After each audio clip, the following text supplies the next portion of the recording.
Hey, what's up, everybody? Wardrobe here for the Totally Bitchin' Football League 1983 Season 2.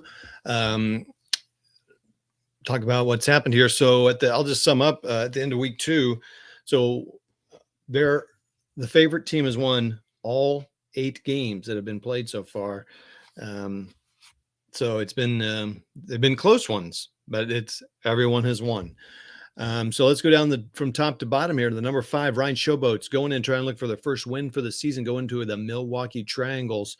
And it was a close one, 27-30.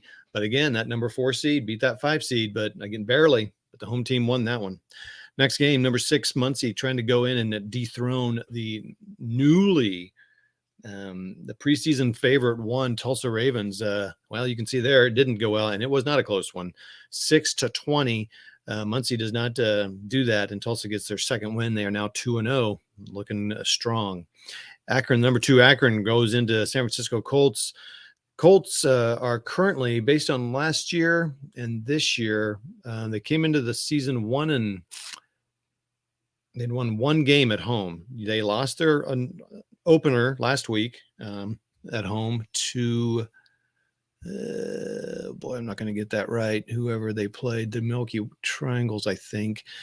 And so it's going to be a tough one, 2 against the 7. But you can see it was another close one. So San Francisco has played their games tight. They were 4 points from their loss last week, 3 points here. So they're pulling close, but it didn't help their cause. And Akron, number 2, Akron, 2-0, 16-13. Last game, 8 against number 3. Shreveport Commandos go into Austin thinking, let's try to break that streak. You can see they didn't do it, 21-25. Another close game, but Austin holds on and gets a win. So let's go see what the stats look like for the week. And I should always have this zoomed in before I get with you all, but I didn't. So week 2, it's kind of confusing with all the things here, but you can see right here. So we got Tulsa Ravens have claimed their preseason spot of 1. They are now number 1. Akron Gators are 2-0. They're number 2 preseason, and they're number 2 ranked. Milwaukee Triangles, the last 2-0 team, preseason 4, another 3, so that they're looking a little better than they should.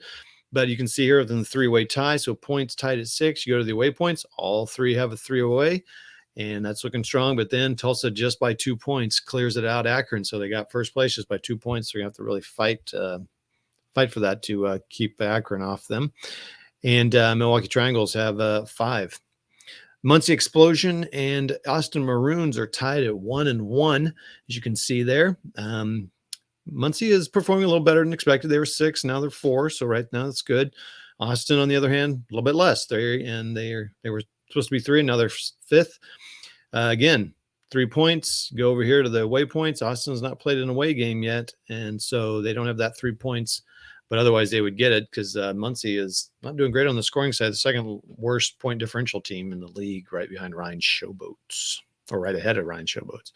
Then we got the 3-0-2 team: San Francisco Colts, Shreveport Commandos, and the reigning champion, Ryan Showboats. Maybe that travel's wearing them, and who knows what'll happen at the end of the season. Maybe they'll be moving to the U.S. or Canada or over across the pond. So you can see they're all tied up here. No one has an away victory. Ryan's 0-2. That's travel's getting to him, I guess. And Shreveport Commanders are 0-1, 0-1. So then, but then it goes by the rank of the point differential. And San Francisco Colts, who should be 7th, are now 6th. Shreveport should be 8th or 7th, and Ryan Showboats, they're -13. They're the worst performing team point differential.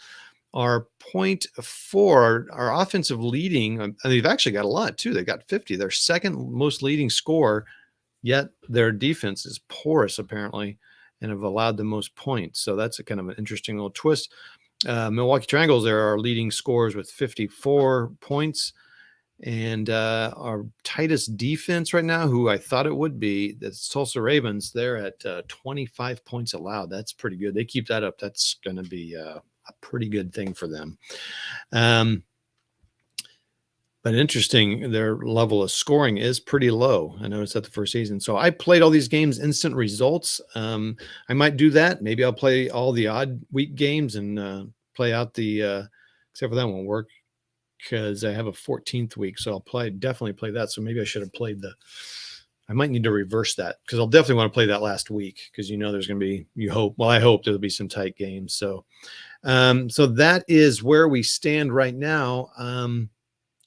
So let's see the matchups for next week, week 3. Shreveport and Rhine, 8 against the 5. And when we look at that, Shreveport and Rhine, oh boy, the two bottom seeds there going at it, trying to. Someone will come, well, unless they tie, someone will come away from a victory with 3 points and go 1 and 2, more than likely. And they're at Rhine, so Rhine does not have to travel this time. That could help them out, but won't give them that 3-point differential there. So that's interesting. So they definitely don't want to tie with them. Austin in Milwaukee. Let's see where they stand. So Austin in Milwaukee. That could be a nice chance for Austin to reclaim their spot up there. Well, they wouldn't. They could reclaim it. 2-1. They could go 2-1 if they win. Point difference too. So we could see a swap in places there. That could be a fun swap. That could be a really good game actually. Akron at Muncie. So Akron at Muncie, number 2 team. Akron at Muncie. It's an interesting matchup there. So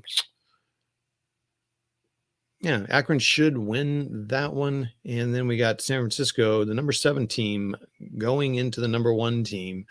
Yikes, yikes, yikes, yikes. So we got the San Francisco Colts down here going in. We'll see what they can do. Be a great victory for them to do that and would help their cause, especially since the Shreveport and Rhine are facing each other. That's going to be tough for the Colts, though. They got a tough opponent this week. Could be a nice win for Tulsa. Maybe get their points up and get their point differential padded out a little bit, as they know. So that'll be interesting to see what happens there. That's the week 3 matchups, and we'll see you after week 3 and talk about the results there. So I will play these out and see how that goes. All right, it's been great. We'll talk to you all later. Bye.